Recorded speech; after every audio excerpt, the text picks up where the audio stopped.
Hello, my name is Dan McDuff and this is my analysis of every filming session for our production viewfinder. So firstly we kind of had a main filming session, which is just up here, and then we had some B-roll sort of extra filming sessions. So with the main filming session, the first thing is we stuck to the script. There were some lines that we had different from the script, but that was the plan anyway. The original idea of the script was just to have a idea of where the plot was going and stuff like that. We wanted the actors' kind of speech to be more natural as to a scripted speech, just to make it seem a bit more authentic. Secondly, we kept efficient time. We filmed everything we needed to, and we filmed some extra shots, so we didn't need to actually use everything that we filmed, but we actually had a time plan. We got much further than that time plan, which just meant that we had a bit more time to plan out every shot we were actually filming. That actually leads straight on to the next point, which is well planned. So we made sure we knew exactly what we were filming for every shot.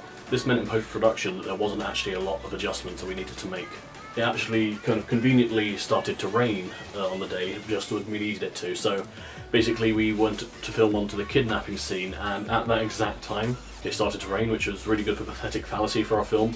It really suited what we were trying to do well. We also managed to film in a variety of locations in one day, so we managed to film at the station, we managed to film quite a few places around London, and this meant that we didn't have to spend extra time going back to those places for other days, which meant that we had a much shorter overall filming time.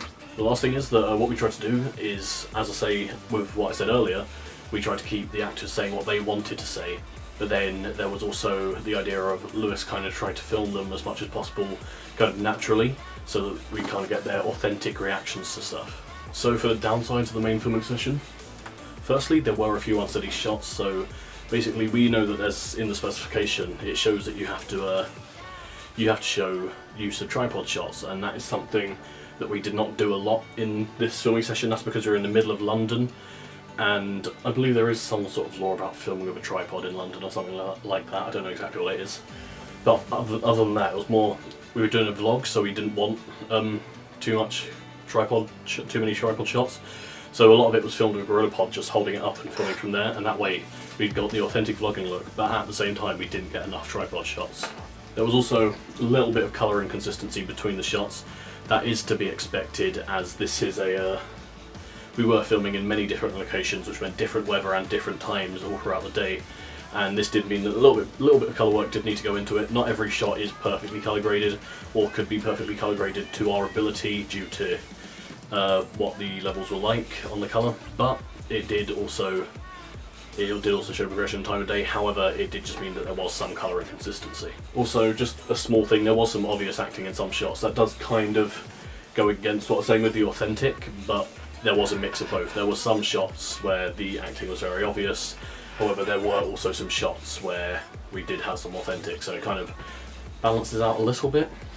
I was also part of a couple of the quick filming sessions, so we had a lot of small filming sessions that were to get B-roll and anything else that kind of needed to fill in the timeline. So as like the main session, all of these sessions were very efficient. We got a lot filmed in the time that we had. On one shoot, Peter and I managed to film quite a lot. We had a massive variety and a lot to choose from for the edit in probably just around an hour.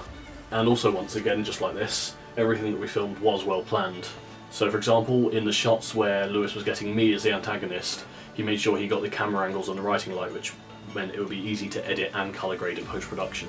Also, when we filmed Elizabeth in a dark room for what was originally going to be a scene that we changed but still kind of kept a little bit of it in the trailer, we basically took our phones and I set my phone to a really low bitrate on the recording so that it would, I think the setting is so that you can send a video over text, but we did it so that we could have a low quality recording that we could use to make it look purposely low quality. With the main shoot, I did mention having a few unsteady shots, and what we did with a lot of our secondary filming sessions was we filmed a lot of tripod shots. So we made sure a lot of our shots were filmed using tripods, which meant they were steady, and that meant that we were showing a mix of steady and moving shots. The only downside I could really think of for these extra sessions is because we did try and get them as efficient as possible.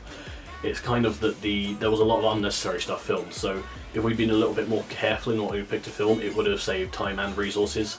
However, it did kind of still mean that we had a lot to choose from, but as I say, if we'd been more careful, it would have saved some time.